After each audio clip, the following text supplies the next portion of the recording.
Bismillahirrahmanirrahim. Assalamualaikum warahmatullahi wabarakatuh.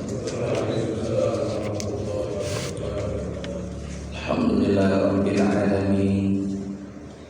Wal 'aqibatu lil muttaqin wa la 'udwana illa 'alal zalimin. Hamdan wa syukran lillah alladzi an'ama 'alaina bi ni'matil iman wal islam. La ilaha illallah wa asyhadu anna Muhammadan 'abduhu wa rasuluh. Allahumma shalli wa sallim 'ala sayyidina Muhammad wa ala alihi wa sahbihi ajma'in. Qala Allah ta'ala fi kitabihil karim. Bismillahirrahmanirrahim. Ya ayyuhalladzina amanu lima taquluna ma la taf'alun. Kabur maktan indallahi an taqulu ma la taf'alun. Wa qala Nabi sallallahu alaihi wasallam, an-nasu kulluhum halka illa al-alimun wal alimuna kulluhum halka illa al-amilun wal amiluna kulluhum halka illa al-mukhlisun. Sadaqa Rasulullah sallallahu alaihi wasallam. Allahumma barik lana fi Rajab wa Sya'ban wa balighna Ramadan. Rabbi ighfirli warhamni wa tub 'alayya. Subhanallahir rauf. Hadirin jamaah yang dimuliakan Allah, para sesepuh, para orang tua, para satid, para hujjaj yang insyaallah dimuliakan Allah.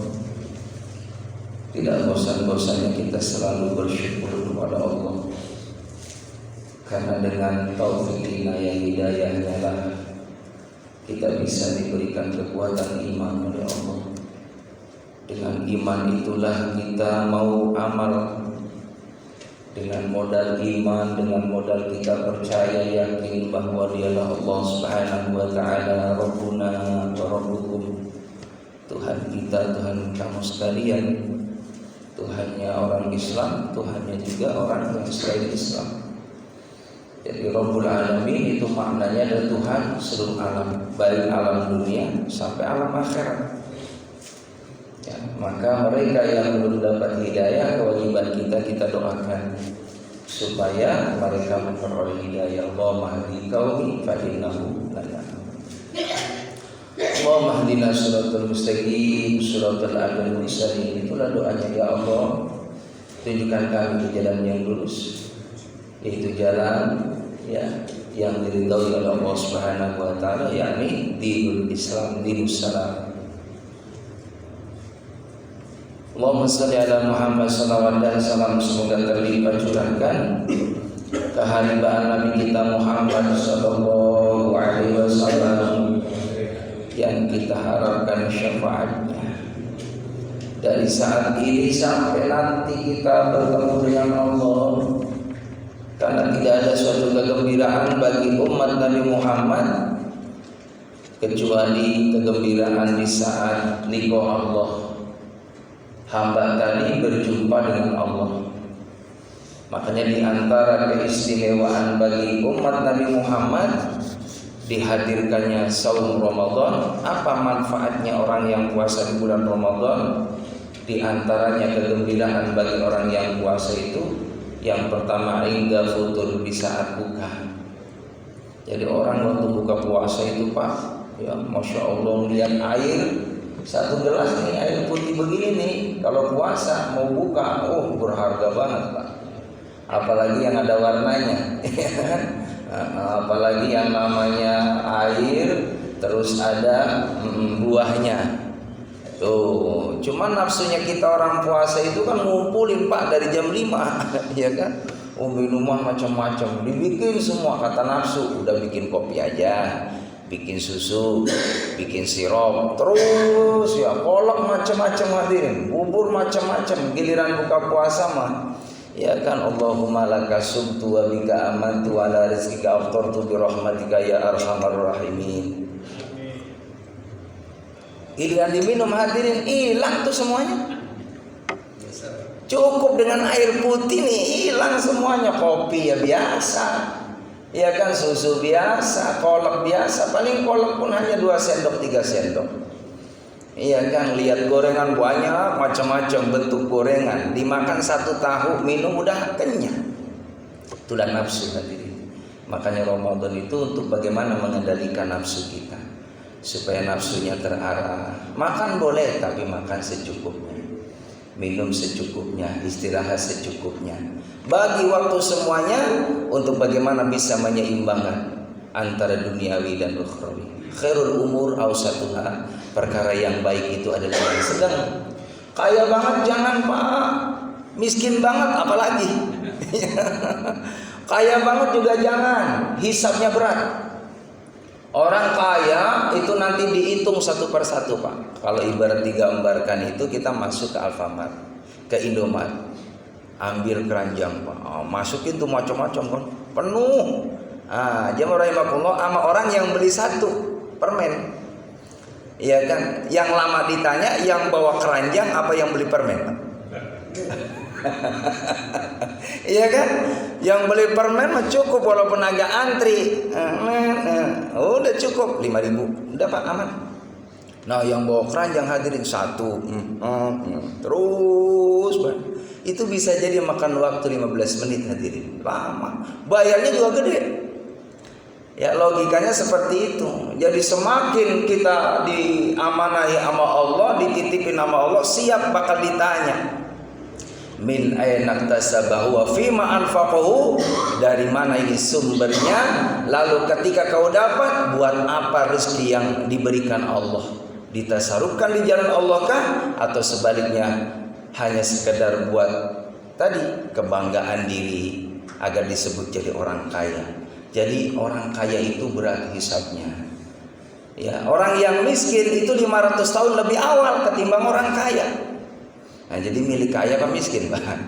Halo? Ya. Milik kaya tapi dermawan. Yang Allah nggak suka itu al-bakhil, orang bakhil.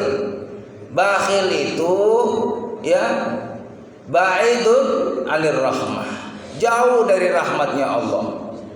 Ya, ba'idun minallah, jauh dengan Allah, ba'idun minan nas, jauh dari manusia, qaribun minan nar, dekat dengan neraka. Tapi orang yang as-sakhiyun, orang yang dermawan, orang yang mikirnya bagaimana dunia yang dia dapat, rezeki yang dia peroleh untuk kemaslahatan orang banyak. Jangan sampai ada tetangga kita yang dia fakir miskin, duafa, ya, yatim dalam kondisi kelaparan, sementara di rumah kita simpan uang, kita simpan makanan. Tangisan mereka adalah ikhwan kita, saudara kita. Ya, maka bila kita tidak memperhatikan mereka, orang-orang fakir, miskin, para duafa, kita termasuk ara'aital ladzi yukadzibu biddin. Tahukah kamu orang yang mendustakan agama Allah? Fadzalikal ladzi yad'ul yatim wa la yahuddu 'ala ta'amil miskin. Mereka yang menghardik anak yatim, tidak memberi makan kepada fakir miskin, itu pendusta agama. Kita enggak mau disebut oleh Nabi Muhammad, oleh Allah Subhanahu wa taala termasuk pendusta agama. Nauzubillah min dzalik. Ya rahimakumullah, orang yang suka berbagi itu subhanallah manfaatnya kita bakal disenangi nama Allah. Ya, bakal hidupnya bahagia. Maka Rasulullah dan para sahabat itu akan ada rasa puas saat itu, di saat bisa berbagi dengan orang lain. Ketika melihat orang lain senyum, maka itulah ada kepuasan jiwa, kepuasan batin. Itulah tanda orang yang disukai oleh Allah Subhanahu wa taala. Dan sedekah itu hadirin diantaranya memperpanjang umur. Ya, silaturahim juga memperpanjang umur. Silaturahim tazidu fil umri wa tazidu fi rizqi. Orang yang silaturahim itu bakal panjang umur, murah rezeki. Nah, silaturahim, udah kita nggak usah jauh-jauh deh Pak.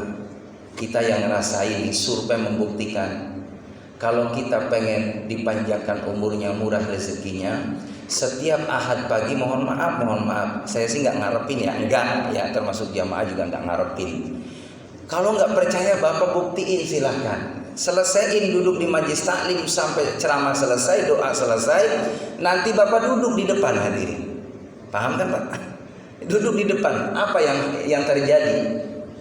Pasti akan ada rezeki yang Allah hadirkan hadirin. Minimal ada lontok, benar.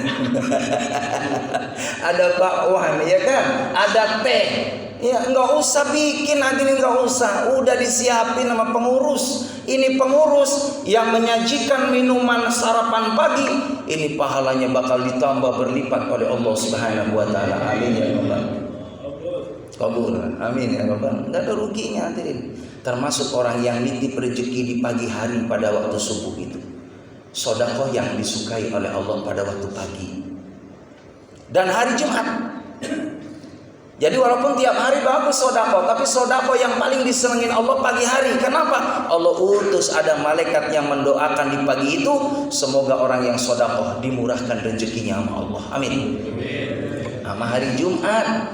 Cuman jangan karena afdolnya sedekah hari Jumat nunggu Jumat doang sedekahnya. Salah juga hadirin.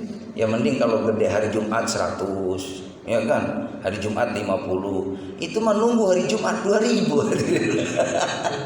Ya Allah, mohon maaf, buat parkir aja 2000 Pak. Masa buat surga 2000? Apa nggak malu sama Allah? Minimal 20.000 lah setiap Jumat. Toh diganti sama Allah Pak, diganti sama Allah. Gak bakal kurang. Mana kosot malun bisodaqatin bal yazdad. Kalau kita pengen ditambah, maka mau kita kurangin rezeki kita, lalu kita tasarufkan di jalan Allah. Pembangunan masjid lagi renovasi, nggak usah orang ada yang tahu Pak. Kita diem-diem ke panitia, ke pengurus DKM, ya panitia pembangunan. Mohon maaf, saya lagi ada rezeki.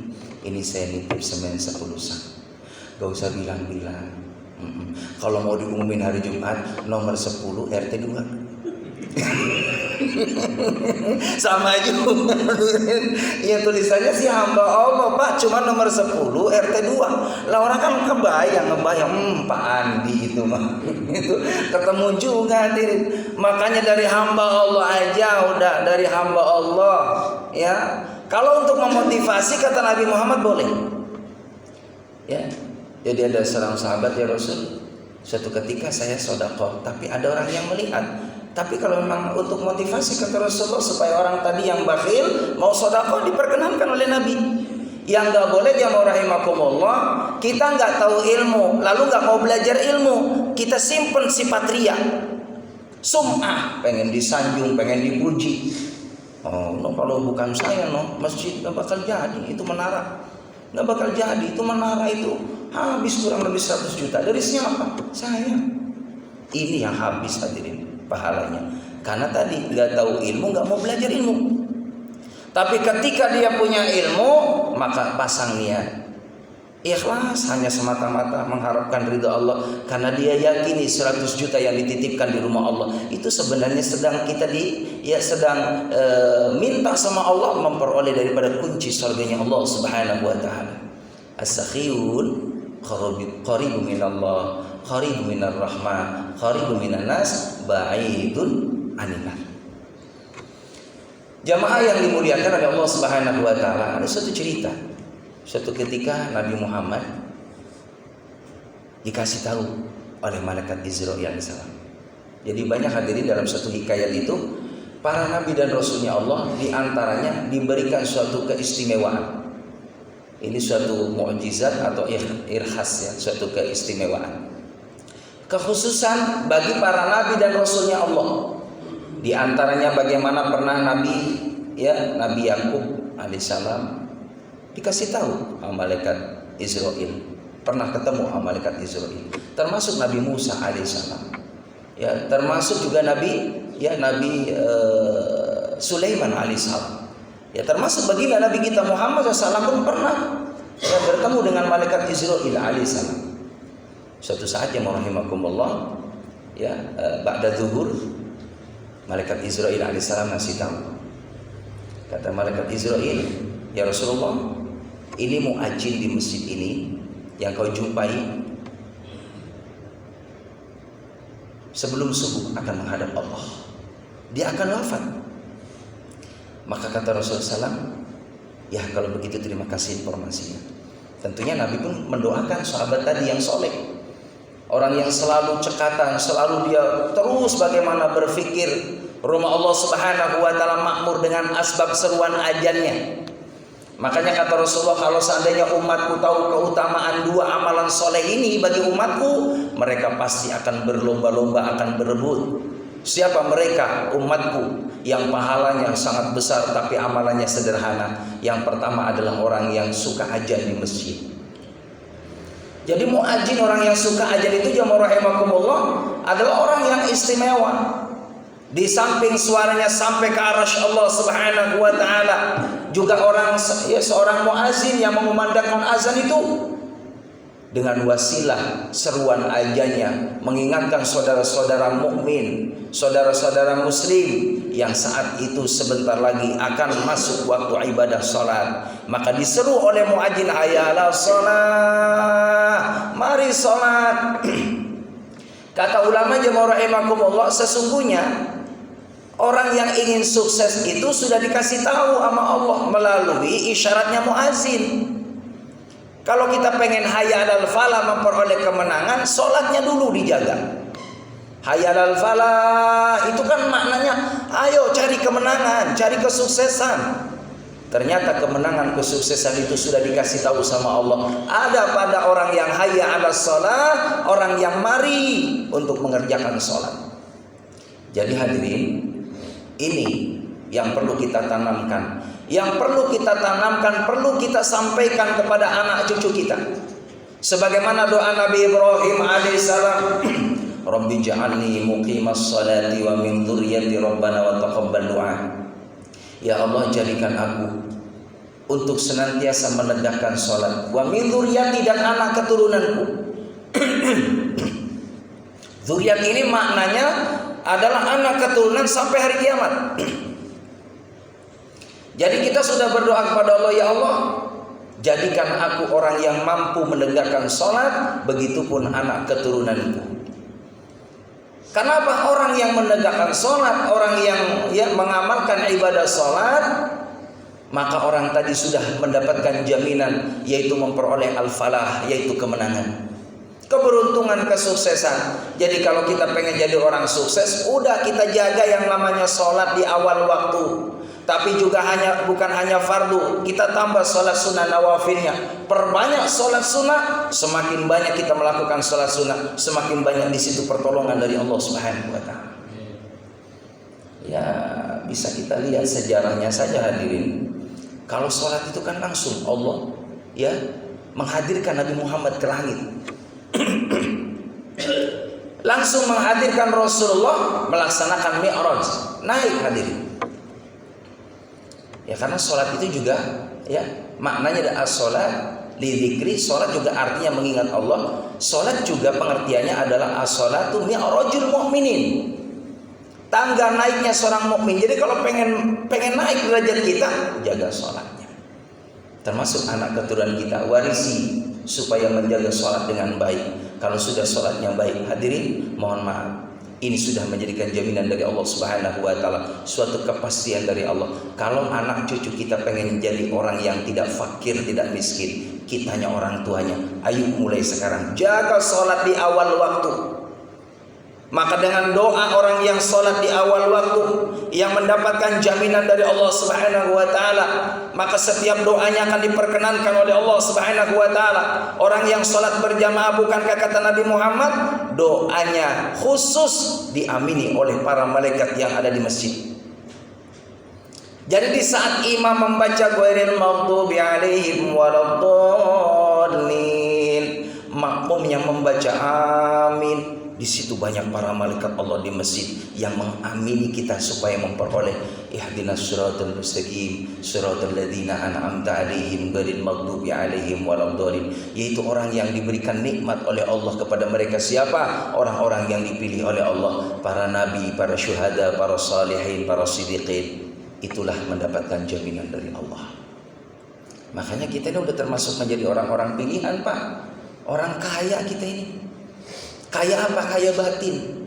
kaya iman, kaya amal soleh di hadapan Allah Subhanahu wa taala. Bahkan kata Rasulullah, kalau seandainya umatku tahu keutamaan orang yang sedang beribadah kepada Allah Subhanahu wa taala, hadir di majlis ilmu, hadir di rumah Allah, lalu Allah tunjukkan pahalanya di dunia, diwujudkan secara zahir, pasti mereka akan bergegas meninggalkan rumahnya, dia akan meninggalkan tempat tidurnya, dia akan meninggalkan daripada kesenangan-kesenangan duniawinya, dia akan mengejar daripada rahmat dan ridho dari Allah Subhanahu wa taala. Jadi kita ini termasuk orang yang dipilih Allah. Maka hadirin, malaikat tadi ngomong, ya Rasul, ini yang azan zuhur ini sebelum subuh nanti bakal menghadap Allah, dia akan wafat. Hanya menunggu jam dia umurnya. Maka jamaah rahimakumullah, selesai Rasulullah hanya ngamatin doang, ngasih tahu enggak hadirin. Takutnya nanti kaget gitu ya. Ya cuman hanya sekedar pengetahuan aja untuk pribadi Nabi Muhammad. Selesai sholat, maka pulanglah orang yang azan tadi. Datang lagi jamaah rahimakumullah waktu asar, azan juga hadirin. Azan asar, asar dia azan, maghrib dia azan, isya dia azan. Ternyata tinggal nunggu waktu sebelum subuh, kata malaikat Israel kepada Rasulullah, sahabat ini bakal menghadap Allah Subhanahu wa taala. Jamaah rahimakumullah, maka Rasul pun terus berdoa, ya Allah, kalau mungkin itu yang terbaik akan menghadapmu ya Allah. Sahabat ini orang yang ahli masjid, ya Allah, husnul khotimah kan dia, kata Rasulullah. Apa yang terjadi jamaah yang dimuliakan oleh Allah Subhanahu wa taala, bisa bayangin kalau seandainya kita yang dikasih tahu malaikat Israel bahwa kita ini waktunya sebelum subuh menghadap Allah. Bayangin dari zuhur, asar, maghrib, isya, subuh, hanya berapa jam lagi kita akan ngobrol sama istri kita, sama anak-anak kita, menikmati tempat tinggal yang begitu nyaman, melihat kendaraan, melihat investasi kita yang ada di rumah, cuman hanya beberapa jam lagi. Bagaimana kalau kondisi itu kita dikasih tahu sama malaikat Israel? Sama juga orang yang di rumah sakit udah dikasih tahu sama dokter, Pak, mohon maaf Bapak harus siap, kita sudah maksimal, udah berupaya supaya Bapak diangkat penyakitnya oleh Allah Subhanahu wa taala. Semua serahkan kepada Allah Subhanahu wa taala. Minta sama Allah yang terbaik. Maka orang yang sakit tadi tentunya harapannya, ya Allah, kalau memang yang terbaik saya sehat-sehat. Tapi kalau memang saya menghadapmu, ya Allah, husnul khotimahkan saya. Hadirin yang rahimakumullah, maka sahabat tadi pun sebelum berjalannya waktu, Nabi terus, Pak, nungguin barangkali ada berita duka gitu kan sebelum subuh. Ternyata jamaah rahimakumullah, didengarinya sahabat tadi sedang azan, dikumandangkan salat subuh, dia sedang azan, hayya 'alas shalah. Rasul bingung hadirin, kok masih azan sahabat tadi, belum wafat. Sampai ya sahabat tadi komat hadirin, sampai mengikuti salat berjamaah dengan Rasulullah. Baru akhirnya ditanya sama Rasulullah, mohon maaf sahabat, ini kita cukup ngobrol 2 mata aja, 4 mata aja. Mohon maaf, saya dikasih tahu malaikat Israel pada waktu zuhur, katanya engkau akan menghadap Allah sebelum subuh. Tapi ternyata beda ceritanya. Enggak mungkin Israel bohong, enggak mungkin. Mungkin ada sesuatu amalan yang engkau menjadikan Allah ridho kepadamu. Allah memperpanjang umurmu. Apa amalan wahai sahabat? Aku sesudah isya tadi silaturahim ke sahabat-sahabatku. Aku pun berbagi sedikit rezeki kepada sahabat-sahabatku. Maka kata Rasulullah, itulah yang menyebabkan engkau dipanjangkan umurnya oleh Allah Subhanahu wa taala, karena engkau mau silaturahim, karena engkau mau berbagi dengan orang lain. Doa mereka diantaranya yang diijabah oleh Allah, engkau dipanjangkan umurnya oleh Allah Subhanahu wa taala. Dalam suatu riwayat ini hadirin, segitu 1 hari dia akan menghadap Allah dengan sedekah, dengan silaturahim, dipanjangkan umurnya sampai 83 tahun ke depan. Jadi itu hadis Nabi kita Muhammad SAW. Kalau kita ingin dipanjangkan umurnya oleh Allah Subhanahu wa taala, silaturahim tazidu fil umri. Silaturahimlah terutama kepada ayah bunda kita. Apalagi biasanya umumnya kalau bulan Ruah, bulan Sya'ban, itu kita ada istilahnya ruahan, kirim doa kepada almarhumah. Kalau yang dekat kuburan orang tua kita ziarahi. Karena dalam satu riwayat, dalam satu keterangan, tidak ada kesenangan bagi orang yang ada di alam kubur, bukan menanti kiriman uang atau apapun itu bentuknya. Yang disenangin, yang diharapkan oleh orang yang sudah di alam kubur, suatu kebahagiaan, kebanggaan yang tiada tara. Di saat ahli dunia, di saat anaknya, di saat menantunya, di saat cucu-cucunya, dia mengunjungi ziarah di sebelah makam kuburan ayah bundanya. Dia hadirin, dia kunjungin walaupun jauh, meluangkan waktunya, kangen dengan orang tuanya yang menjadikan asbab dia ada hidup di alam dunia. Dia mengunjungi ke sana. Assalamualaikum ya ahli kubur, wa inna insyaallah bikum lahiqun. Kenapa hadirin jamaah rahimakumullah? Nabi mengajarkan assalamualaikum ya ahli diyar, assalamualaikum ya ahli kubur. Itu yang pengertiannya adalah bagaimana orang yang di alam kubur itu sesungguhnya menjawab. Jadi domirnya domir ya bukan ghaib, tapi kum, bukan hum. Nah, mereka kan ya alaih gitu. Alaih itu domirnya domir yang tidak terlihat, tapi ka, kum itu bentuknya adalah ada. Assalamualaikum ya ahli kubur, keselamatan buat kamu wahai ahli kubur. Itu sesungguhnya mereka menjawab, waalaikumsalam wahai ahli dunia. Tahu Pak siapa yang mengunjungi ke sana? Tahu. Maka jamaah rahimakumullah, tidak ada suatu kesenangan bagi orang yang ada di alam kubur kecuali orang yang ahli dunia, anaknya, mantunya, saudaranya mengunjungi ziarah. Di sampingnya dia memberikan doa, Allahumma gfir lahu, Allahumma gfir laha, Allahumma gfir lahum. Itu membuat bahagia di sana. Terima kasih anakku, terima kasih saudaraku, kau telah mengunjungi aku, kirim doa kepadaku. Itu suatu kesenangan yang luar biasa yang tiada tara. Hadirin jamaah yang dimuliakan oleh Allah Subhanahu wa taala, maka ya terutama di bulan Rajab ini mari kita senantiasa meningkatkan amal-amal yang baik di hadapan Allah Subhanahu wa taala. Seorang ulama ya yaitu Ar-Raji ya, beliau menjelaskan bahwa di bulan Rajab ini usahakan untuk meningkatkan amal kebaikan. Beliau gambarkan bulan Rajab ini bulan seperti orang yang sedang menanam tanaman, hadirin. Sedang menanam tanaman, lalu masuk bulan Sya'ban, bagaimana tanaman ini supaya bagus pertumbuhannya, perkembangannya? Perlu yang namanya pupuk, perlu yang namanya siraman, perlu yang namanya bagaimana keamanan. Kalau mungkin ini rawan daripada hama atau binatang, maka di sampingnya perlu kita pagar. Maka setelah kita tanam di bulan Rajab ini, jamaah rahimakumullah, digambarkan oleh ya seorang ulama tadi, kita sedang menanam, lalu di bulan Rajabnya kita sedang menyiramnya, memupuknya di bulan Sya'bannya, lalu nanti di bulan Ramadan kita akan panen hasil dari tanaman kita. Maka kalau kita sudah ya Allah, sudah latihan dari bulan Rajab, bulan Sya'ban, nanti bulan Ramadan kita sudah terbiasa melakukan amalan-amalan soleh karena sudah terlatih. Jadi jamaah rahimakumullah, kita nggak kaget lagi Pak. Kalau sudah dari mulai Rajab kita udah, kalau ulama menganjurkan diantaranya sunnah saum di bulan Rajab ini. Ada keterangan barang siapa yang puasa di bulan Rajab walaupun satu hari, dia akan diberikan minuman ya di akhirat nanti dari air, yang mana air ini ketika diminum tidak akan haus selamanya. Yang mana minuman itu lebih manis daripada madu, lebih dingin daripada ya salju, lebih putih daripada susu. Inilah untuk orang yang saum di bulan Rajab. Jemaah rahimakumullah. Lalu di bulan Rajab pun, awal bulan Rajab, Nabi mengajarkan berdoa, Allahumma barik lana fi Rajab wa Sya'ban wa balighna Ramadan. Allahumma barik lana, ya Allah berkahi kami di bulan Rajab. Wa Sya'ban, juga berkahi kami di bulan Sya'ban. Wa balighna Ramadan, sampaikan umur kami ketemu dengan bulan Ramadan.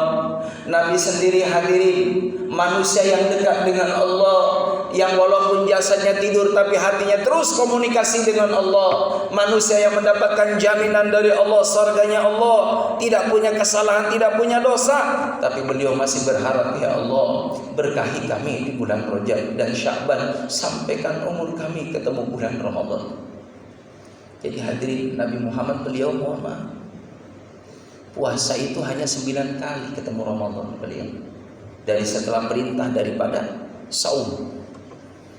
Karena itu kan perintahnya ya ayyuhalladzina amanu itu turunnya di Madinah. Kalau ya ayyuhan nas surah Makkiyah itu di Mekah. Beliau Nabi Muhammad itu 52 tahun baru hijrah hadirin. Atau dalam suatu riwayat usia 51. Ya jadi hanya berapa tahun di kota Madinah itu sebentar. Yang banyak di Mekah hadirin. Yang banyak beliau diuji oleh Allah Subhanahu wa taala menghadap kafir Quraisy, Abu Jahal, Abu Lahab. Bahkan musuh beliau bukan siapa-siapa, paman sendiri hadirin. Keluarga besar sendiri. Dakwanya ditolak oleh Abu Jahal, Abu Lahab hadirin. Untungnya ada pamannya, walaupun menurut suatu cerita sampai meninggal dunia pamannya Rasulullah yang dicintai Abu Thalib hadirin. Abu Thalib yang menghantar kemana-mana sampai diajak berlatih, berbisnis, berdagang, diajak oleh pamannya ke Syam, ke Syria, dibawa oleh pamannya hadirin. Sampai pamannya menyatakan, kalau mengganggu keponakanku, hadapi diriku. Karena memang orang yang disegani Abu Thalib. Makanya selama ada Abu Thalib jamaah rahimakumullah, Nabi Muhammad masih agak aman. Tapi di saat Abu Thalib yang meninggal dunia lebih besar, ya ancamannya, tantangannya lebih dahsyat dan berat.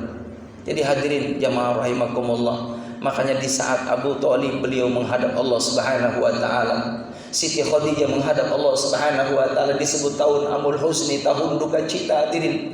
Ditinggalin orang yang dicintainya saat Rasulullah dalam kondisi duka cita, maka disitulah Allah hadirkan peristiwa Isra Mi'raj. Untuk rehlah, untuk menghibur Nabi kita Muhammad sallallahu alaihi wasallam. Jangan berlama-lama kekasih Allah dalam kondisi duka.